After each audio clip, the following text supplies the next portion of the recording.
বিশ্বনবী একবার সাইয়েদনা আনাস রাদিয়াল্লাহু তাআলা আনহুকে একটা ছোট্ট জিনিস আনতে পাঠালেন। সাইয়েদনা আনাস রাদিয়াল্লাহু তাআলা আনহু জিনিসটা আনতে যে মদিনার অলিতে গলিতে বাচ্চাদের খেলা দেখে জিনিস আনতে ভুলে খেলায় দাঁড়িয়ে গেলেন। ছোট মানুষ, ছোট্ট একটা বাচ্চা যদি আমার সাথে নেই, সে কি আমার প্রয়োজন বুঝবে? আমার সেন্টিমেন্ট যেরকম বাচ্চা কি ওটা টের পাবে? ছোট্ট আনাসকে বললেন, আমার জুব্বা নিয়ে আসো।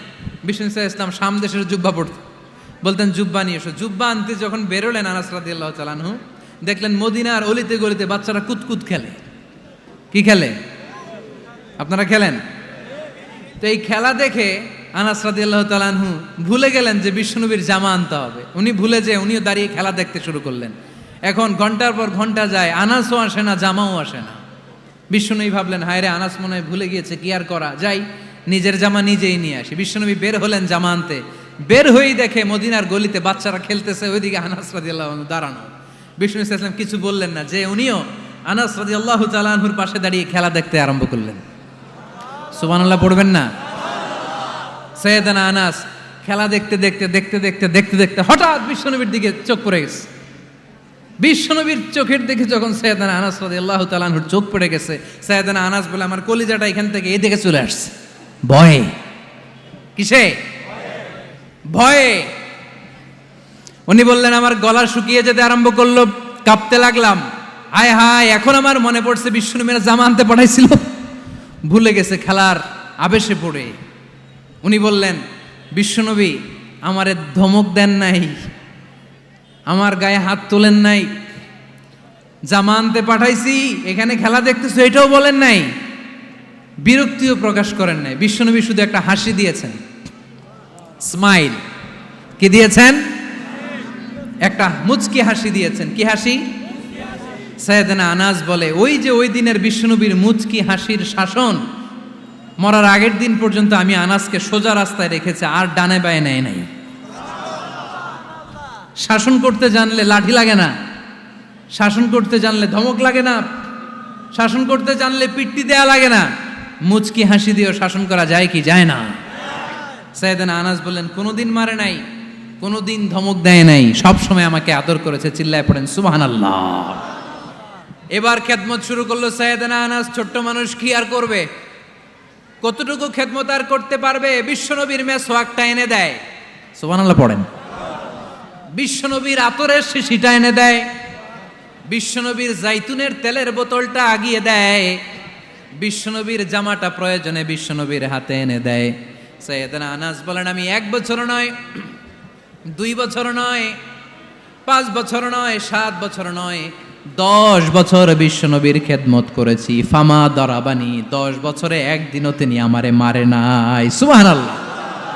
একদিন আমার গায়ে হাত তোলে নাই, হাত তোলা তো দূরের কথা, ওয়ালা সাব্বানি, কোনোদিন গালি দেয় নাই, ওয়ালা আবাসা আলা ওয়াজহি, কখনো বিরক্তি সরে ভ্রু কুচকে আমার দিকে বিশ্বনবী কোনোদিন তাকায় নাই। সুবহানাল্লাহ পড়েন।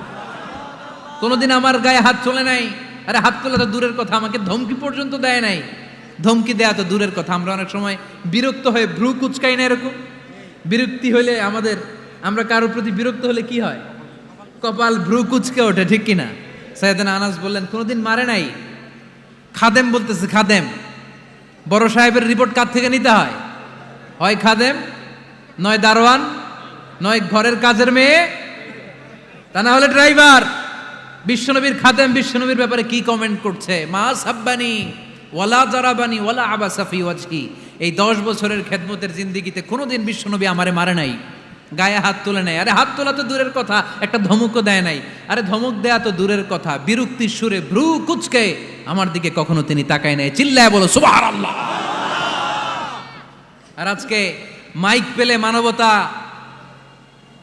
মানবাধিকারের কর্মী কি সুন্দর কথা বলে, উইমেন রাইটসের কথা বলে, শিশু শ্রম নিয়ে কথা বলে, আর বাড়িতে কাজের মেয়ের গায়ের মধ্যে গরম খুন্তি পিঠের মধ্যে লাগিয়ে পিঠ ঝলসিয়ে দেয়। এরকম আছে না নাই? পত্রপত্রিকায় প্রায় দেখা যায় যে কাজের মেয়েদেরকে কি অত্যাচার করে। খুন্তি গরম করে করে চামড়ার মধ্যে লাগিয়ে স্কিন ঝলসে ফেলেছে, গ্রিলের মধ্যে বেঁধে রেখেছে, সময় মতো খাবার দেয় নাই, পিটিয়ে মাথার চুল কামিয়ে মাথা নেড়া করে দিয়েছে। এরকম আছে না নাই? এরা মানবাধিকারের ঠিকাদার, এরা মানবাধিকারের কথা বলে। আর বিশ্বনবী সাল্লাল্লাহু আলাইহি ইসলামের খাদেম বিশ্বনবীর ব্যাপারে বলেছে, কোনোদিন মায়ের তো দূরের কথা, হাত তোলা তো দূরের কথা, আরে ধমক দেওয়া তো দূরের কথা, বিরক্তির চেহারা নিয়েও কোনোদিন বিশ্বনবী আমার দিকে তাকায় নাই। চিল্লায় পড়েন সুবহানাল্লাহ। এজন্য সব সময় বিশ্বনবী সাল্লাল্লাহু আলাইহি ইসলাম শ্রমিকদেরকে ভালোবাসতেন। শ্রমে কোনো লজ্জা নাই, লজ্জা হচ্ছে অলসতায়। আজ থেকে এই মাহফিল, এই এত বড় আয়োজন, এত বড় গ্যাদারিং তখনই সার্থক হবে যখন আমরা এই সিদ্ধান্তে আসতে পারবো যে আমরা অলস সময় কাটাবো না, আমরা আমাদের এই সময়গুলোকে প্রোডাক্টিভ ওয়েতে কাজে লাগাবো, কোনো না কোনো কাজের সাথে জড়িত হব। Never under estimate any job, whether it's big or small, বড় হোক বা ছোট হোক, কোনো কাজকে আমরা ছোট করে দেখব না। যে কোনো কাজ করো না ভাই, যে কোনো কাজ করো তা যেন হয় সবার চেয়ে সবচেয়ে সুন্দর। আমাদের অবসর সময়গুলোকে কাজে লাগানোর দরকার আছে না নাই? আমরা নিজেদেরকে কর্মঠ করে, কর্মজীবী হিসেবে, শ্রমজীবী হিসেবে নিজেদেরকে প্রতিষ্ঠিত করতে চাই। রাজি আছো মুসলমান? লক্ষ্মীপুরের যুবক ছেলেরা আওয়াজ করে বলো, পারা যাবে? লজ্জা কিসে? লজ্জা কিসে? অনেকে টাঙ্কি মারে, এদিক সেদিক ঘুরে, আর বলে আমার আব্বা চেয়ারম্যান। আরে তোর আব্বা চেয়ারম্যান, তুই কি? কয় আমার আব্বা MP, member of the parliament. আরে তোর বাবা এমপি, এটা তো তার গৌরব, তোর কি আছে সেটা বল। এজন্য নিজের পায়ে দাঁড়াবো। অলসতার সাথে আমাদের কোনো সম্পর্ক। আজকের এই মাহফিল থেকে আমরা অলসতা, অকর্মণ্যতাকে নো বলে দিলাম। অলসতাকে আমরা কি বললাম? আরো জোরে বলতে হবে, অলসতাকে কি বলবো? আর সব সময় কর্মঠ থাকবো, এনার্জেটিক থাকবো, নিজের পায়ে দাঁড়াবো, আইডিয়া জেনারেট করব, এন্টারপ্রেনার হওয়ার চেষ্টা করব, নতুন নতুন উদ্যোক্তা হওয়ার মাধ্যমে আমরা আমাদের নিজেদের ভাগ্য পরিবর্তনের চেষ্টা করব। কারণ আল্লাহ বলেছেন, ইন্নাল্লাহা লা ইউগাইয়িরু মা বিকাউমিন হাত্তা ইউগাইয়িরু মা বিআনফুসিহিম। আল্লাহ তাআলা ততক্ষণ পর্যন্ত কোনো জাতির ভাগ্যের চাকার পরিবর্তন করে না যতক্ষণ পর্যন্ত ওই জাতি নিজে নিজের ভাগ্যের চাকার পরিবর্তন করতে না চায়। চিল্লা এখন ঠিক কিনা? করে নাই।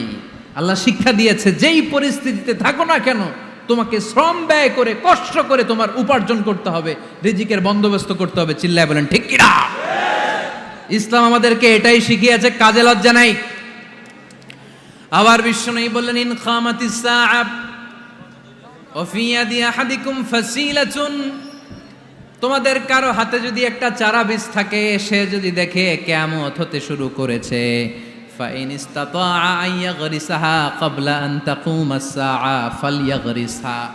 কারো হাতে একটা চারা বীজ নিয়ত করেছে, চারা বীজটা রোপণ করবে, ইন দ্য মিন টাইম দেখলো কিয়ামত হতে শুরু করেছে। বিশ্বনবী বললেন, যদি তোমার সুযোগ থাকে কিয়ামত হওয়ার আগে চারা বীজটা রোপণ করে দাও।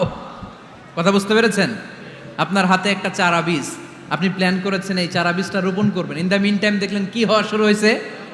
ইযা জুলজিলাতিল আরদু জিলজালাহা, দ্য বিগেস্ট আর্থকোয়েক, ভূমিকম্প শুরু হয়েছে, কিয়ামত হয়ে যাবে।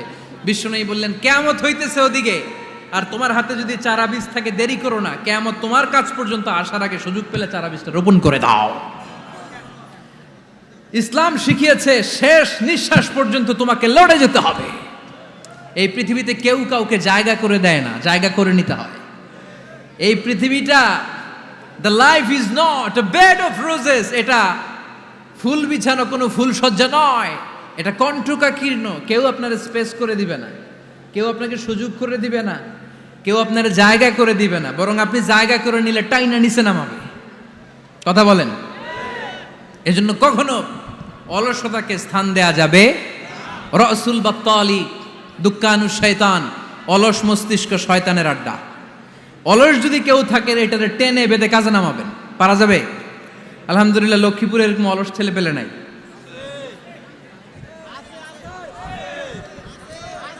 আছে? আমরা আজকে অলসতাকে নো বলে যাবো এই মাহফিল থেকে। অলসতাকে আমরা কি বলবো? আওয়াজ করে বলতে হবে, অলসতাকে কি বলবো আমরা? মুমিনের জীবনে কোনো অলসতা নেই। অলস হয় মুনাফিকরা। অলস হয় কারা? চিল্লায় বলতে হবে। মুমিনরা অলস হয়? অলস হয় কারা? এজন্য কোরআনে আল্লাহ একথাও বলে দিলেন, ওয়াইদা কামু ইলাস সালাতি কামু কুসালা ইউরাউনান নাসা ওয়ালা ইয়াযকুরুনাল্লাহা ইল্লা কালিলা। সুবহানাল্লাহ পড়েন। মুনাফিকরা যখন মানুষকে দেখানোর জন্য নামাজে যায়, ওই নামাজে তাদের ইখলাস নাই, ওই নামাজের ভেতরে তাদের কোনো খুশু খুদু নাই, ওই নামাজের ভেতরে আছে শুধু অলসতা। ওই নামাজে কি আছে? কিন্তু আমরা যখন নামাজে যাই আমাদের অলসতা আছে? আমরা নামাজ পড়লে আমাদের হৃদয়টারে সজীব করে দেয় কে? আমরা উযু করলে আমাদের মনটাকে চাঙ্গা করে দেয় কে? আমরা মসজিদে ঢুকলে হৃদয়টাকে প্রাণবন্ত করে দেয় কে? মুমিন তো নামাজে গেলে চাঙ্গা হয়, মুমিন ওযু করলে চাঙ্গা হয়। বিষ্ণু ঈসা ইসলাম বললেন, ইয়াকিদু শাইতানু আলা কাফিয়াতি রাসি আহাদিকুম ইদা নাম। খেয়াল করে শুনবেন লক্ষ্মীপুরের ভাইয়েরা, চমৎকার একটা হাদিস। আমরা যখন ঘুমোতে যাই, শয়তান আমাদের প্রত্যেকের মাথার পিছনে 3টা অলসতার গিট মারে। কয়টা? আওয়াজ করে বলেন। 3টা অলসতার গিট মারে। ইয়াকিদু শাইতানু আলা কাফিয়াতি রাসি আহাদিকুম সালাসা উকাব। 3টা গিট মারে যখন আমরা ঘুমোতে যাই। অলসতার 3টা গিট মেরে আমাদের কানের সামনে এসে ফিসফিস করে মন্ত্র পড়তে থাকে, আলাইসা লাইলুন তাওয়িলুন ফারকুদ, আলাইসা লাইলুন তাওয়িলুন ফারকুদ। বিশাল লম্বা রাত, ঘুমাও, অনেক সময় আছে, ঘুমাও। রাত 5টা বেজে যাচ্ছে, তাহাজ্জুদের সময় শেষ হয়ে যাচ্ছে, তখনও শয়তান বলে রাত অনেক লম্বা, ঘুমাও। ফজরের সময় পার হয়ে যাচ্ছে, সূর্য উঠে যাচ্ছে, শয়তান বলে আলাইসা লাইলুন তাওয়িলুন ফারকুদ, এখনো অনেক সময় আছে, লম্বা লম্বা লম্বা চৌড়া রাত পড়ে আছে, তুমি ঘুমাও। বিশ্বনবী বললেন, ফাইন ইস্তাইকাযা ওয়া যাকারাল্লাহ ইনহাল্লাত উকদা। আমার উম্মতের কেউ যখন ঘুম থেকে জেগে ঘুম থেকে ওঠার দোয়া পড়া শুরু করে দেয়, অলসতার প্রথম গিটটা সাথে সাথে খুলে দেয় কে? আপনি ঘুম থেকে উঠেই যখন ঘুম থেকে ওঠার দোয়া পড়বেন, আপনার অলসতার প্রথম গিট খুলে দেয় কে? ঘুম থেকে ওঠার দোয়াটা কি? আলহামদুলিল্লাহিল্লাযী আহইয়ানা বা'দামা আমাতানা ওয়া ইলাইহিন নুশুর। প্রশংসা সে আল্লাহর, যে আল্লাহ আমাদেরকে লম্বা একটা ঘুম শেষে, মৃত্যু শেষে আমাদেরকে ঘুম থেকে উঠালেন। এই দোয়াটা পড়ার সাথে সাথে শয়তান যে 3টা গিট মারছে, ওই 3টার একটা খুলে দেয় কে? ফাইন তাওয়াদ্দা ইনহাল্লাত উকদা। ঘুম থেকে জেগে ঘুমের দোয়া পড়ার পরে যখন কেউ ওযু করে ফেলে, অলসতার দ্বিতীয় গিটটাও খুলে দেয় কে? ওযু করার পরে ফাইন সাল্লাত ইনহাল্লাত উকদা, নামাজের মুসল্লায় দাঁড়িয়ে যখন নামাজ শুরু করে দেয়, অলসতার 3 নাম্বার গিটটাও খুলে দেয় কে? 3টা গিট যখন খুলে দেয়, বিষ্ণু ঈসা ইসলাম বললেন, ফাআসবাহা নাশীতাল কলব, নাশীত। তখন মুমিন বান্দা সজীব হয়ে ওঠে, প্রাণবন্ত হয়ে ওঠে, উচ্ছ্বসিত হয়ে ওঠে। ওয়া ইল্লা খাবিসান নাফসি কাসলান। আর যদি ঘুমিয়ে থাকে, 3টা গিট তার মাথার পেছনে শয়তানের অলসতার লেগে থাকে, তাহলে তার দিনটা শুরু হয় অলসতা দিয়ে, আর সে হয় অলসতার রাজা। চিল্লা এখন ঠিক কিনা? এজন্য আমরা কি অলস হতে চাই না কর্মঠ হতে চাই? কোন নবীরা কি অলস ছিলেন? পৃথিবীতে কোন নবী অলস ছিলেন? সব নবী কর্মঠ ছিলেন। বিষ্ণু ঈসা ইসলাম বললেন, এজন্য নবীরা যেহেতু কাজ করেছেন, কর্মঠ ছিলেন, আমরাও কর্মঠ হব, ঠিক কিনা? সাহাবারাও কর্মঠ ছিলেন, বিশ্বনবীর সাহাবারাও ব্যবসা করতেন। সাইয়েদনা আবু বকরের বিশাল ব্যবসা প্রতিষ্ঠান ছিল। সুবহানাল্লাহ পড়ে। আপনারা হজ উমরা করেছেন কে কে? দেখি, করছেন? মাশাআল্লাহ। যারা করে নাই, আল্লাহ তাদেরকেও আল্লাহর ঘর জিয়ারতের তুমি নসিব করো। বিশ্বনবীর মাকবারার সামনে দাঁড়িয়ে আমরা যেন সালাম পেশ করতে পারি, তুমি নসিব করো। বাইতুল্লাহ শরীফে এবং মসজিদ নববীতে আমরা যেন সালাত আদায় করতে পারে, আল্লাহ তুমি নসিব করো। সাইয়েদনা আবু বকর রাদিয়াল্লাহু তাআলা আনহুর ব্যবসা প্রতিষ্ঠান ছিল মক্কার কাবা ঘরের পাশেই। ওনার ব্যবসা প্রতিষ্ঠানগুলো যেখানে ছিল ঠিক ওইখানেই সৌদি সরকার এখন শপিং মল বানিয়ে দিয়েছে, মাতজার আবু বকর। মক্কা শহরের যেখানে বহিরাগতরা এসে ওখানে ছাগল, ওখানে ঘোড়া, উট এগুলো রাখতো, আস্তাবল রাখতো, ঘোড়া আর উট যেখানে রাখা হতো, ঠিক ওই জায়গায় সৌদি সরকার ওটার পার্কিং লট বানায় দিচ্ছে। মানে যেখানে আগে সাহাবাদের ব্যবসার জায়গা, ওইখানে বর্তমানে শপিং মল। যেখানে আগের সময়কাল সাহাবারা উট আর ঘোড়া রেখে বাঁধতো, ওইখানে এখন গাড়ি ঘোড়া রাখার ব্যবস্থা করা হয়েছে। সাইয়েদনা আবু বকর অনেক বড় ব্যবসায়ী ছিলেন। ওনার নিজ টাকা দিয়ে হাবাসা থেকে আসা সাইয়েদনা বেলালকে তিনি 20,000 স্বর্ণ মুদ্রা দিয়ে উমাইয়া ইবনে খালাফের কবল থেকে তিনি মুক্ত করেছেন। সাইয়েদনা উসমান যুন্নুরাইন বড় ব্যবসায়ী ছিলেন। নিজের টাকা দিয়ে মদিনার মুসলমানেরা পানি খেতে পারে না। বিইরে রুমা নামে একটা কুয়া ছিল, এই কুয়ার মালিক ছিল ইহুদি। মুসলমানেরা পানি খেতে গেলে সে বকা দিত, পানি খেতে দিত না। বিশ্বনবী বললেন, আমার সাহাবীদের মধ্যে এমন কি কেউ নাই নিজের অর্থায়নে বিইরে রুমা কিনে মুসলমানদেরকে দিয়ে দিবে? সাইয়েদনা উসমান যুন্নুরাইন বলল, ইয়া রাসূলুল্লাহ, আপনার খেদমতে আমি হাজির। মুহূর্তের মধ্যে সাইয়েদনা উসমান যুন্নুরাইন নিজের অর্থায়নে বিইরে রুমাটা কিনে মুসলমানদের জন্য সদকা করে দিয়েছে। তো ব্যবসা না করলে, কর্মঠ না হলে, উপার্জন না হলে সদকা করা যাবে? চিল্লায় বলেন, করা যাবে? সুনানে তিরমিজির বর্ণনা, বিষ্ণু ঈসা ইসলাম মক্কা থেকে যত সাহাবারা হিজরত করে মদিনায় এসেছে, মদিনাতে কোনো না কোনো সাহাবার সাথে বিশ্বনবী ভ্রাতৃত্বের বন্ধনে আবদ্ধ করে দিয়েছে। সুবহানাল্লাহ পড়েন। এজন্য মক্কা থেকে যারা এসেছে এদেরকে বলে মুহাজির। এদেরকে কি বলে? আর মদিনায় যারা ছিল এদেরকে বলে আনসার। এদেরকে কি বলে? আওয়াজ করে উত্তর দিবেন। মক্কা থেকে যারা এসেছে তাদের নাম মুহাজির, আর যারা মদিনার সাহাবী তাদের নাম আনসার। আজকে এই মাহফিলে লক্ষ্মীপুর এর বাইরে থেকে কারা কারা আসছেন দেখি?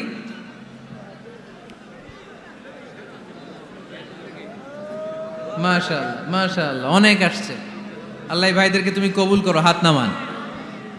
এই যে লক্ষ্মীপুরের বাইরে থেকে যে ভাইরা আসছে তারা লক্ষ্মীপুরের মেহমান, ঠিক কিনা? মক্কা থেকে হিজরত করে যে সমস্ত সাহাবারা এসেছিল তারা ছিল মদিনার মেহমান। বিশ্বনবী এক এক মক্কার সাহাবীকে মদিনার এক এক সাহাবীর সাথে ভ্রাতৃত্বের বন্ধনে আবদ্ধ করে দিলেন। আব্দুর রহমান ইবনে আউফ রাদিয়াল্লাহু তাআলা আনহু, ওনার সাথে ভ্রাতৃত্বের বন্ধনে যে সাহাবীকে বিশ্বনবী আবদ্ধ করে দিলেন ওনার নাম হচ্ছে সাআদ ইবনে রাবিয়া। কি নাম? মদিনার অনেক বড় ব্যবসায়ী। বিশ্বনবী বললেন, ও আব্দুর রহমান ইবনে আউফ, সম্পদ ছেড়ে দিয়ে, পরিবার ছেড়ে দিয়ে, স্থাবর অস্থাবর সব ছেড়ে দিয়ে আল্লাহ রাসূলের ভালোবাসায় মক্কা থেকে মদিনায় এসেছো। মদিনায় তোমার চিন্তা নাই, সাদ ইবনুর রবিকে আমি তোমার ভাই বানিয়ে দিলাম। সাদ ইবনুর রবি তোমার আপন ভাইয়ের মতো। সাদ ইবনে রবি বলল, আব্দুর রহমান, জীবনে তোমারে কোনোদিন দেখি নাই, তোমারে আমি চিনি না, তোমার নাম শুনি নাই, কিন্তু বিশ্বনবীতে তোমার দায়িত্ব আমাকে দিয়েছে। আমার চেয়ে বড় ধনী এই মদিনার মধ্যে দ্বিতীয় কেউ নাই। আজ থেকে তুমি আমার ভাই, আজ থেকে তুমি আমার কি? আল্লাহ আমাকে যত সম্পত্তি দান করেছে তার অর্ধেক সম্পত্তি আমি তোমার নামে দিয়ে দিলাম। ও আব্দুর রহমান ইবনে আউফ, শুধু তাই নয়, রব্বুল আলামিন আমাকে দুইজন স্ত্রী দিয়েছে। কয়জন? তুমি দেখো আমার কোন স্ত্রীকে তোমার বেশি ভালো লাগে, যার নাম তুমি বলবে সাথে সাথে আমি তারে তালাক দিয়ে দিব। তার ইদ্যত পালন শেষে তুমি তাকে বিয়ে করে তোমার সাথে নিয়ে যাবা। সুবহানাল্লাহ পড়েন। কারণ বিশ্বনবী তোমার দায়িত্ব আমার কাছে দিয়েছে, তুমি আমার ভাই, আমি মদিনার সবচেয়ে বড় ধনী, আমার অর্ধেক সম্পদ আমি তোমারে দিয়ে দিব, আমার দুই স্ত্রীর এক স্ত্রীকে তোমারে দিয়ে দিব। সাইয়েদনা আব্দুর রহমান ইবনে আউফ এই কথা শুনে অবাক হলেন। অবাক হয়ে উনিও এক অবাক কথা বললেন। উনি বললেন, লা হাজাতা লি ফি ইয়া আখি, ও আমার প্রাণের ভাই, তোমার কথা শুনে আমার হৃদয়টা ভরে গিয়েছে, কিন্তু তোমার সম্পদেরও দরকার আমার নাই, তোমার স্ত্রীরও দরকার আমার নাই। বারাকাল্লাহু ফি মালিক ওয়া লি আহলিক, আল্লাহ তোমার মালেও বরকত দেখ, তোমার সম্পদেও বরকত দেখ। তুমি শুধু একটু কষ্ট করবা। কি কষ্ট? দুল্লানি আলা সুক, show me the way to the market. তুমি মদিনায় কোনো মার্কেট আছে কিনা, শপিং মল আছে কিনা, ব্যবসা প্রতিষ্ঠান আছে কিনা আমারে দেখায় দাও। সুবহানাল্লাহ পড়ে। আমরা হইলে কি করতাম? লক্ষ্মীপুরে যারা আসছে এদের একজনের যদি বলা হয়, ভাই আপনি এখন থেকে লক্ষ্মীপুরের ভাই, আমার অর্ধেক সম্পদ আপনারা দিয়ে দেব, কি করবে? পায়ের উপর পা তুলে খাবে আর বলবে, কি আনন্দ আকাশে বাতাসে, ঠিক কিনা? এরপর যদি বলি, ভাই আমার দুই বউ, যেটারে সুন্দর লাগে বলেন তালাক দিয়ে দেই, নিয়ে যান, কি বলবে? কি আনন্দ আকাশে বাতাস। আল্লাহ রাসূলের সাহাবী আব্দুর রহমান ইবনে আউফ বললেন, লা হাজাতা লি ফি, আমার দরকার নাই। দুল্লানি আলা সুক, just show me the way to market. এখানে মার্কেট কই আছে দেখায় দাও। অবাক হয়ে গেলেন সাদ বিন রবি, বললেন, ও আব্দুর রহমান ইবনে আউফ, ঠিক আছে, তুমি যদি নিতে না চাও তোমারে আমি জোর জবরদস্তি করব না। শুনে রাখো, মদিনাতে ইহুদিদের কয়নুকার একটা বাজার আছে। এই কথা বলার সাথে সাথে আব্দুর রহমান ইবনে আউফ চলে গেলেন। এর পরের দিন অল্প কিছু পনির আর ঘি দিয়ে ব্যবসা শুরু করলেন। পনির আর ঘিয়ের ব্যবসা করতে করতে করতে করতে ব্যবসায় তিনি এত লাভ করলেন, উনি বললেন আমি যদি কখনো মদিনার বালুর মধ্যে হাত দিতাম ওই বালুটারও সোনা বানায় দিত কে? দুল্লানি আলা সুক, লক্ষ্মীপুরের কর্মঠ যুবক ভাইয়েরা, এ আব্দুর রহমান ইবনে আউফ আমাদের প্রেরণা।